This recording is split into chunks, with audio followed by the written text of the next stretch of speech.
It was last year when my mother collapsed at her workplace. She was forced into a life of hospitalization, but my mother's condition improved. However, my brother hardly ever came to visit her. Even when he did visit, he only stayed for a few minutes, then left the hospital room as if fleeting. Although my mother laughed it off saying, "Your face looks scary, Robert," I felt that it was only natural to scold. My brother was smart, academically outstanding, and fair-skinned. In contrast, I was a tomboy with a lot of scratches. We were complete opposites, but we got along well, perhaps due to the 3-year age difference. In my memory, our mother worked from morning till night to raise us alone. That's because our father found another woman and left the house. Mother will be late again today.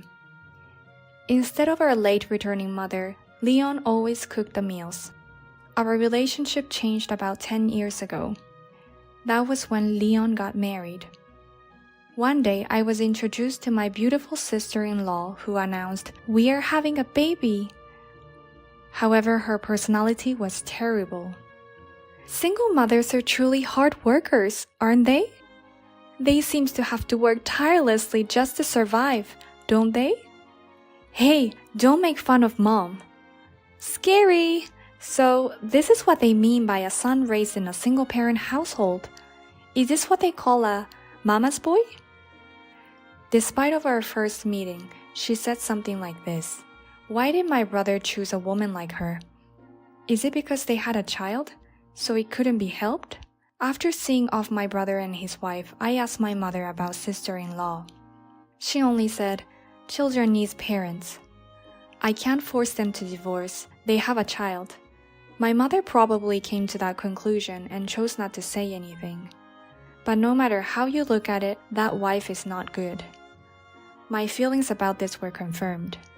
Sister-in-law, who often mocks single parents' households, insists that her child who has both parents is happy. She blames my short temper on my mother and says things like, "It's a pity that although Leon turned out okay, he became a short-tempered."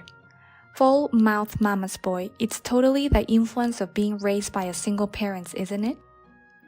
We talked about this before, Leon. You actually hated being in a single parent's household, didn't you? Yeah, that's right. At that exchange, my mind went blank. Thinking back, my brother never said anything no matter what sister-in-law said to our mother. Are you taking her side? Tell me it's not true, Leon. I'm not taking her side. I too felt the same way. I was embarrassed by mom, and I hated being in a single-parent household. When I angrily grabbed Leon by the collar, mom told me to stop, but I didn't hear her voice. Hey, are you serious? Embarrassed. What the hell is that about? I hated walking next to mom, who always wore old clothes. Isn't that true? You, enough! I was stopped again, and I lowered the fist I had raised. Sister-in-law's empty laughter echoed. This is so funny. Sorry, Robert, but don't make Leon join your mama's boy squad. He really hates being in a single-parent household. That day, I gave up on my brother. Get along, you're the only two brothers. Whenever she saw my face, mom would say that. I spent my days resenting my mother, who cared about my brother despite all the scorn. One day, I got a call from the hospital saying my mother was critically ill. I took a leave of absence and relayed the news to my brother. I'm going on a trip next week to Hawaii. That's troublesome. When I heard such a response from his smartphone, I couldn't believe my ears. A trip? What?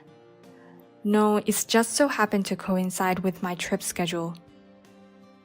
There will be a lot of preparation, like for the wake and the funeral. Are you serious? At the sound of my groaning voice, my brother fell silent for a while. It doesn't look like I can cancel the trip. My mother might die, and he's going on a trip in such a situation?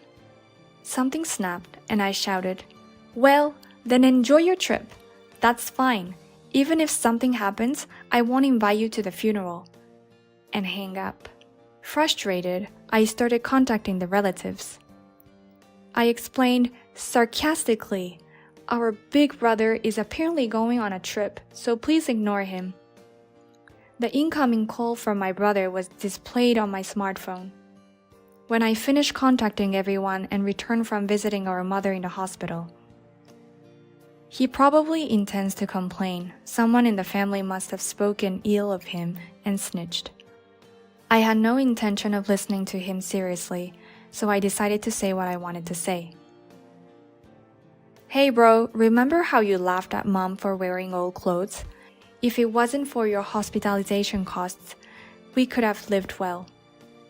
You thought it was a shame, didn't you?" "Me? Hospitalized?" "There's a picture in the album of you lying in a bed I've never seen before.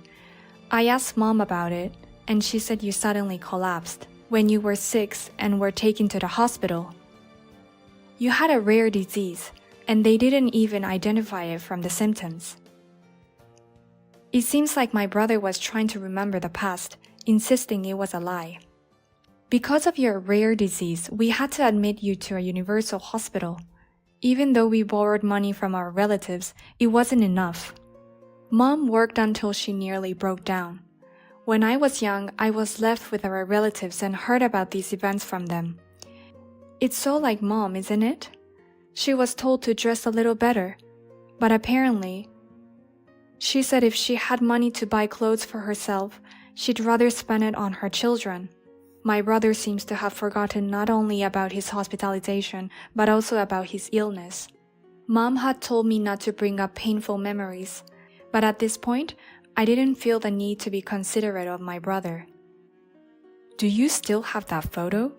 he asked in a suppressed voice, which was surprising, since there were photos in mom's room.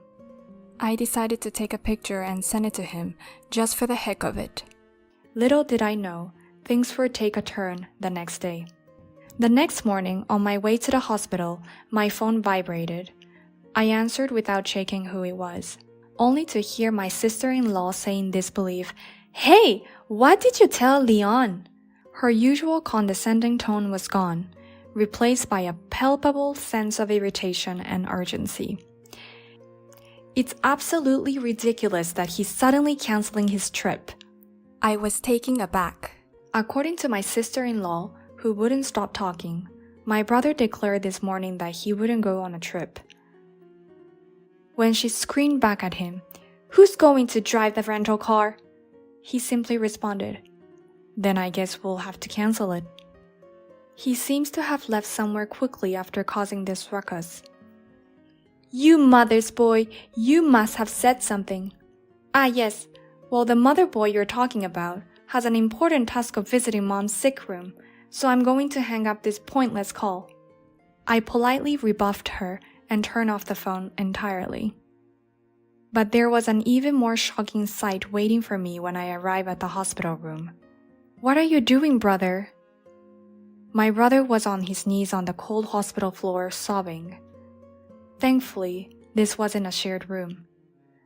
After a while, my brother seems to calm down from crying and began talking about what happened. Apparently, my photo triggered some memories. He realized that what I told him was true and remembered how terribly he had treated our mom. He came to the hospital room, apologized no matter what. "Do you think everything will be forgiven just like that? It's too late." What a happy-go-lucky mindset he has. Even so, it's my right to make amends. While we were having this conversation, the hospital room door was roughly opened, and my sister-in-law came in, her face distorted with anger. "Leon, what are you doing sitting on the floor?" "He's prostrating himself to mom, isn't he?" "What? Just because he's a mama's boy? You're letting him do such a shameful thing. I won't forgive this." My sister-in-law tried to grab me, but my brother stopped her. "Shameful, you say? I'm prostrating myself out of my own will. Not only did I forget what mom did for me, but I also hurt her a lot. It's only natural that I apologize." "Huh? Even so, apologizing to a dying person who's unconscious by prostrating yourself is creepy. Until recently, you were saying that being a single mother is shameful. Are you out of your mind? I was so taken aback by my brother standing up that I couldn't respond even though I wanted to shout back. Let's go home. There are things I want to discuss. My brother said that to my sister-in-law, and they left the hospital room. Later that afternoon, my brother sent me a message saying, I've decided to get a divorce. Everything was happening too fast for me to keep up. I've sorted things out despite everything. Looking at Leon, who was speaking as if nothing had happened, reminded me of how smart he has always been. He told me that he would explain the details in person, and since I hadn't had lunch yet, I suggested a nearby cafe. As Leon progressed through his meal, he explained the details. Apparently, the way his wife had acted in the hospital room was the deciding factor in the divorce. That seemed only natural. Anyone who could forgive someone for calling their heartfelt apology disgusting must be twisted. I was nodding along to what he was saying. When I almost spit out of my drink at the mention of neglect towards our son, Leon has a 10-year-old son named Michael. He's essentially a younger version of Leon, smart and quiet. When asked who he would choose to live with after the divorce, Michael apparently chose Leon immediately, saying, Mom doesn't seem to want to raise me. His wife would give the son only the bare minimum of money, and instructed him to prepare his meals. Leon, a manager at a major company, has a demanding job and often travels for work, leaving the house frequently. Despite this, Leon regretted not realizing what was happening as a parent. He's a smart kid, and I wanted to enroll him in a cram school while he's still in elementary school. The money I gave for the cram school fees and living expenses was disappearing into luxury goods behind my back. Apparently, the wife would get violent with their son if he spoke up, and she wouldn't let him go. I discovered she was borrowing money from consumer finance companies, perhaps because the living expenses and tuition I provided were not enough. I confronted her with this truth, but she justified her action towards our son, saying, You should be grateful that I am even playing a role of a mother for you. After all, you don't have to be called a single parent like you. I don't even know. Hearing my words, Leon let out a small laugh. I pulled my vibrating phone out of my pocket and said, It's a call from that crazy one. Speak of the devil. And pressed the call button on speaker. Leon, what the hell is going on? Moving companies suddenly arrived and they're hauling away our stuff. Michael is not even here. Sister-in-law was screaming on the phone. Michael is at your parents' house right now. I bought that apartment a while back under my name, so I asked a friend to sell it. I will do as I please. What? I've told the movers that they can throw away anything that isn't specified by me. You better hurry up and secure your stuff, or it'll be too late. Why? If you could just send them to my parents' house. I've told your parents about how you've treated Michael. They promised me that in exchange for seeing Michael, they won't have any more contact with you. They're going to cut ties with you. What are you talking about? Just to let you know, I've deposited the complete divorce papers and the oath with a lawyer. You'd better pay back the child support and the money. You squandered without running away, or you'll be in trouble. Wait a minute! I'll apologize to Michael too. It's so pitiful to be a single parent. Let's start over. Michael said he'd be much more ashamed to have you as a mother. He said he doesn't mind being from a single-parent family. Wait. You should make amends in your own way. I will also make amends. After hanging up the phone, Leon said, That's basically the situation, and let out a small laugh with a sigh. Man, that's scary. It's too well prepared. Leon and his wife divorce was finalized thereafter. I haven't asked about what happened to her afterwards. You can pretty much imagine what happens when a stay-at-home mom who had spent all her living and education expenses, suddenly loses her home and source of money. The woman who used to play around all day now has no choice but to work from morning to night to survive, as she has to repay Leon and the debt she has with the consumer finance company. I wonder if we both wanted to celebrate Leon's divorce. Miraculously, my mother recovered. My mother told me about a series of events when my brother was bullied during his student years because he was from a single-parent family. When I think about how my brother felt when he was ridiculed by his classmates for seeing our mother in ragged clothes, I regret that I too made him feel ashamed. I should have cared more about my appearance. That's what my mother regretted. But even so, as a mama's boy, I can't easily forgive my brother. Still, my brother said he would make amends and made a deep bow, crying in front of my mother. The whole family knows what he did to our mother, and he's going to be under a lot of scrutiny from now on. He needs to correct the relationship with his son that he neglected as a father. It takes extraordinary efforts to regain trust once lost. If the two of you get along, that's all the happiness I need. Because my mother says that with a smile, I think maybe I could help my brother once in a while.